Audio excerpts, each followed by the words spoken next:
शेर ने बदरज़मान और फहद से बदला लेने का मंसूबा बनाया। शेर राजद्दार से कहता है कि जल्दी से जाकर बदरज़मान की गाड़ी में बम नस्ब कर दे। राजद्दार फौरन बदरज़मान की गाड़ी के पास जाता है और इसे इसमें लगा देता है।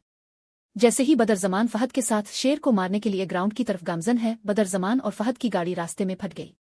शेर बहुत खुश है। अचानक शेर को मुक सजात का फोन आता है। मुक सजात ने इसे कहा कि फजर को अस्पताल ले आओ क्योंकि काका साहिब बहुत बीमार है। वो इससे और फजर से मिलना चाहता है। ये सुनकर शेर परेशान हो जाता है और फजर को जल्दी से गाड़ी में बैठने का कहकर हॉस्टल चला जाता है। ये काका साहिब के आखिरी लम्हात हैं। ये सुनकर फजर रोती हुई शेर के साथ गाड़ी में बैठी और अस्पताल की तरफ रवाना हो गई। इसी दौरान काका साहिब को अचानक होश आया। ताज बीबी और मुक सजात उनके साथ हैं। काका साहिब ने मुक सजात को वसीयत की, तुम ताज बीबी की शादी जरूर करो और फिर फजर को मुआफ करके घर ले आओ और जाती तौर पर शेर और फजर की शादी करो। काका साहिब ने आंखें बंद कर ली। डॉक्टर रियाज ने काका साहिब की बात सुन ली और मुक सजात से कहा, मैं ताज बीबी से शादी के लिए तैयार हूं। तभी शेर और फजर अस्पताल पहुंच गए।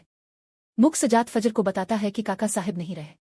ये सुनकर शेर और फजर परेशान हो गए। मुक सजात फिर कहता है, फजर मैंने तुम्हें मुआफ कर दिया है और मैं जाती तौर पर तुम्हारी और शेर की शादी करूंगा क्योंकि ये काका साहिब की आखिरी ख्वाहिश थी। कुछ अरसा बाद ताज बीबी और डॉक्टर रियाज की शादी हो गई। ताज बीबी बहुत खुश हैं। शादी में शेर की फैमिली भी मौजूद है। मुक सजात ने शेर की मां से पूछा कि शेर और फजर की शादी की तारीख कब मुकर्रर की जाए। ये सुनकर शेर और फजर को खुशी हुई। शेर की वालिदा कहती हैं, चलो अभी शेर और फजर की शादी कर लेते हैं, हम अलविदाई का इंतजाम बाद में करेंगे। शेर फौरन अपने दोस्तों को बुलाता है और कहता है, जल्दी से मौलवी साहिब और शादी का सामान ले आओ, आज फजर है और मेरी शादी है। मौलवी साहिब आते हैं और मुक सजात खुशी खुशी शेर और फजर की शादी की रस्म अंजाम देता है। फजर बहुत खुशी हुई और सब ने उन्हें मुबारकबाद दी। इसके बाद शेर अपनी शादी से पहले अपनी दोनों बहनों की शादी मुअज़्ज़ज़ घरानों में करने का इंतजाम करता है। शेर की शादी का दिन आ गया। शेर बड़ी शान और शौकत के साथ शादी के जुलूस को फजर के घर ले जाता है और फजर को पालकी में घर लाता है।